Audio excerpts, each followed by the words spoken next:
If you store your guns properly, I'll feel safer when I'm playing outside. Safer when walking home. I won't have to tell so many family members. I'm sorry. I won't hear as many scary stories. And I won't have to tell my kids. This isn't a drill. Please. please. Do it for us. Your family, friends, and neighbors are all counting on you. Never let your gun get into the wrong hands. Remember, always, lock it up. Visit ncpc.org.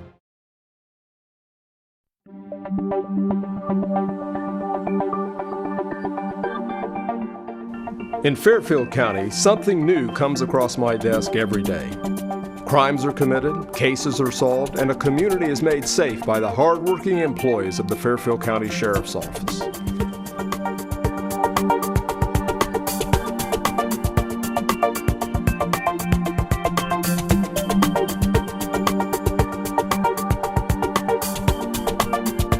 Welcome to This Week with Sheriff Dave Phalen, a weekly broadcast brought to you by LSN, our local radio supporters in Fairfield County, the Fairfield Christian Church, J.T. Burcham, and a lot of great help that he provides these students in learning to bring a program to this community.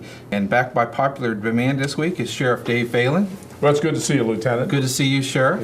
Yeah. We've kind of changed roles in this position, and we're asking the Sheriff some questions this week, so we'll get his side of the story a little bit. He's asking us throughout the years, and we're going to kind of change roles. Let's talk a little bit about your person, Dave Phalen. Where you come from, where you're at, where you're going, some of those issues, sir.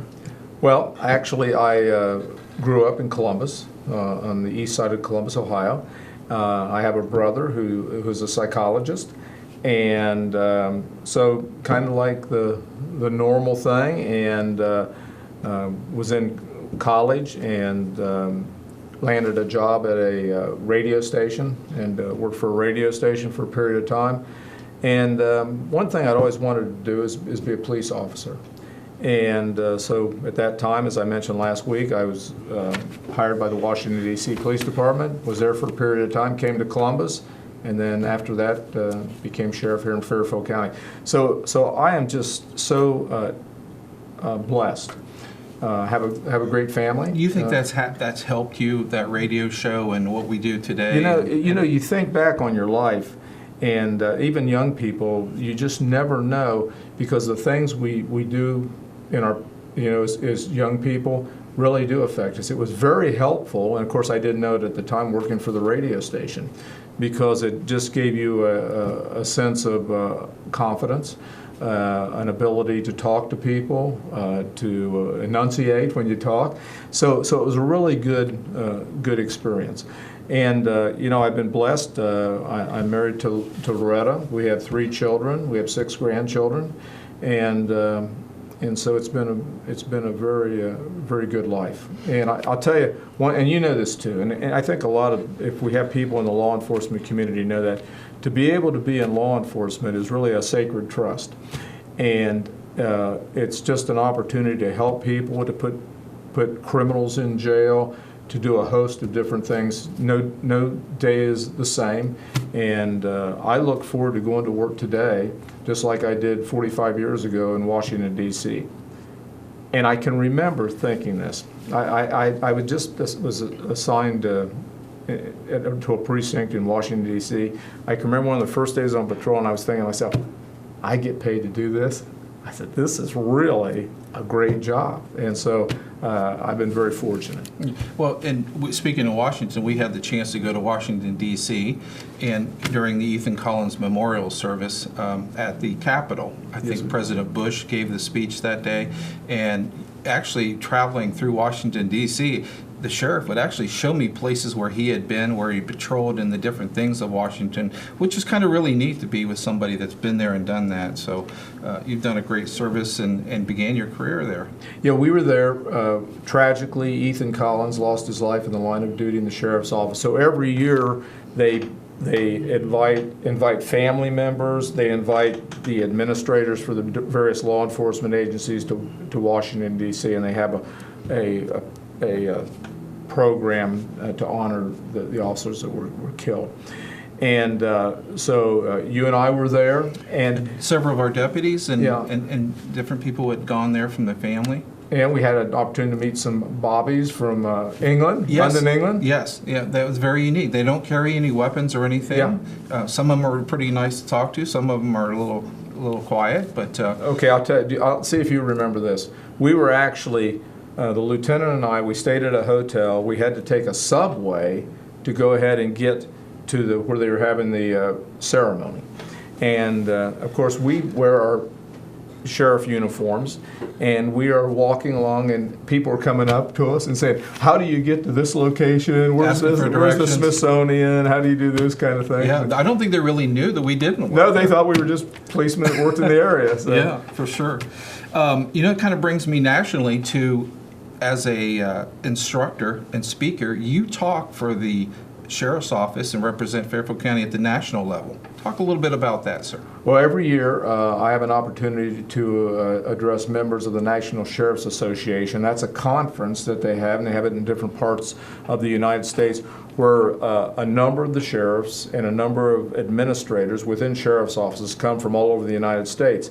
And so I have been fortunate enough for probably the last 4 or 5 years to do a class on how to gain public trust within your law enforcement agency, and how to avoid problems with corruption and those kind of things. So it's been really rewarding to be a part of that, and I've gotten to know a lot of different sheriff officials from different parts of the country. So it's been very beneficial. Yeah, and I think sometimes when we see things happen, you're reaching out to them, kind of getting some just directions, suggestions, what's going on in your area and things like that to kind of keep us focused on our purpose and our goals and dealing with, because things are different every day. Things change throughout the days.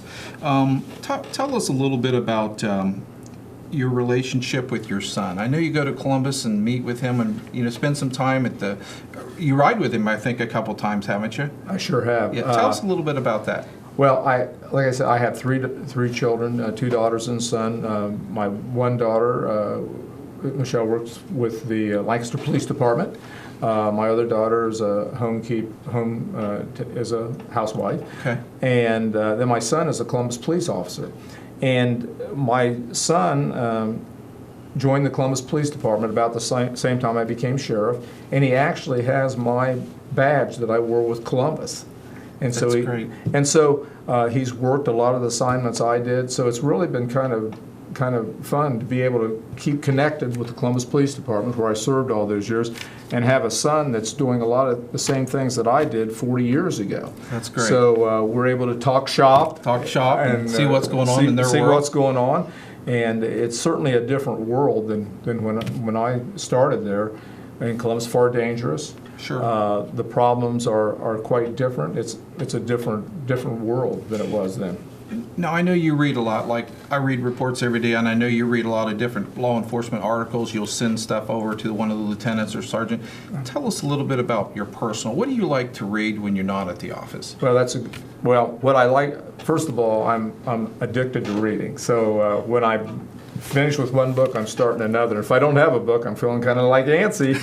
And so I like to read history, primarily history books. I don't care for novels. And so I just finished one on the Wright brothers. I'm doing finishing one now on a guy named Kim Philby, and he was a spy for the Soviet Union during World War II and up into the 50s and even into the early 60s. But so I'm fascinated by history. And it's really one of my passions. One of the things I think that the public doesn't know is our staff. We have every Tuesday a staff meeting at the sheriff's office, and sheriffs are reading those books. And John Maxwell is an example that comes to mind because it's a book you read on leadership. Right. You brought it to roll call. You implemented it. You asked us to read a chapter and then report back that next meeting. Right. Yeah. Well, I think that any time you can. We never quit growing. We never quit learning. I don't care whatever profession you're in or whatever you're doing. It's a process, and so I think we continue. I hope that I'm a better sheriff than I was last year at this time, and I hope next year at this time I'm a better sheriff than I am today, because I think we continue to need to grow, and we have to be we're in the people business. Right. And we've got to always look for new ways to help improve our service. Just a few things kind of come to mind that I wanted to bring up.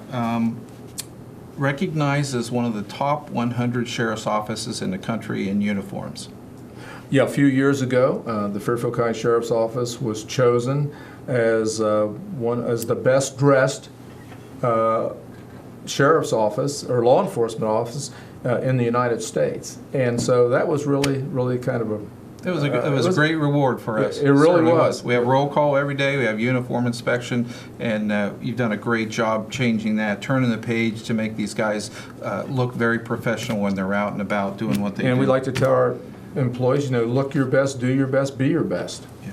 One of the things that you were doing very well, and I think you might have been on vacation when you developed the Community Watch program in Arizona. Came out of that article. It really did. I came across an article in USA Today a number of years ago about a Community Watch program and how successful it was. And I got a hold of Sergeant Collins, and I said, I want you to go ahead and investigate, what they're doing there. And he looked at a number of they called it Citizens on Patrol. Mm-hmm. And that is actually citizens that are civilians, that they go out, they drive around, they don't make arrests, but they just are an extension of the eyes and ears of the sheriff's office.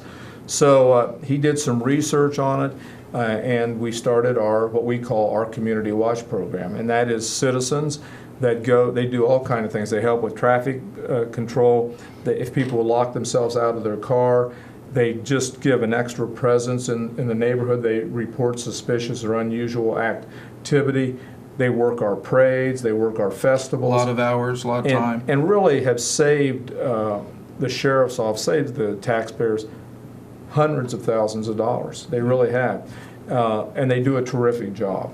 And I'll put it just a plug in if you're interested in becoming part of that. Right now we have probably 90 members. Let us know. It's a great thing. We put them through training. We do a good background check on them. They really enjoy it. And one of the things that we did when that first we went to commissioners, we had Bob Slicker you were with a big us part of that. from Yes. Homeland Security, and we presented a lot of those things. And we said back then, if we've saved one life, we've made a difference in our community, and we did.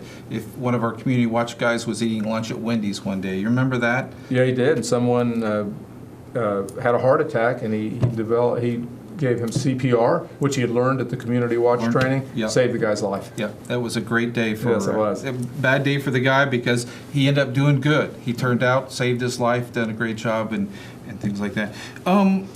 Just on another, if you weren't in law enforcement, what do you think you'd be doing today, Sheriff?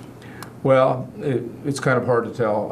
Probably one of the things I enjoyed is theatrical things. I was working for a radio station. I really enjoyed that. I didn't make a lot of money, but it would probably be some form of theatrics. Dance comes to mind. You want to talk a little bit about your theatrical dancing expertise, Sheriff? Well, not really. I was actually, the Family Y has a fundraiser every year, and I participated, and it's called Dancing with the Stars, taken off the television program. And so I participated, and the one thing I learned pretty on, I had a dance coach that I'm worse than I thought I was. So I'll leave it at that. But we did okay. We had a lot of fun. And earlier in your career, we did a thing at the YMCA, and you were, I think, the chief of the train or the conductor of the train. If you remember that, we did some other things in children's ministry. You're thinking about here at church. Yes, you were one of the Sunday school teachers. I was involved in that and enjoyed it. Yes, sir. Yeah. Well, we're glad to have Sheriff Dave Phalen with us this week on This Week with Sheriff Dave Phalen, weekly broadcast brought to you by some of our local affiliates, LSN and the Fairfield Career Christian and JT Birchingham and the gang. So thank you again for having us. The old clock on the wall says it's time to go. Buckle up, be safe, and God bless.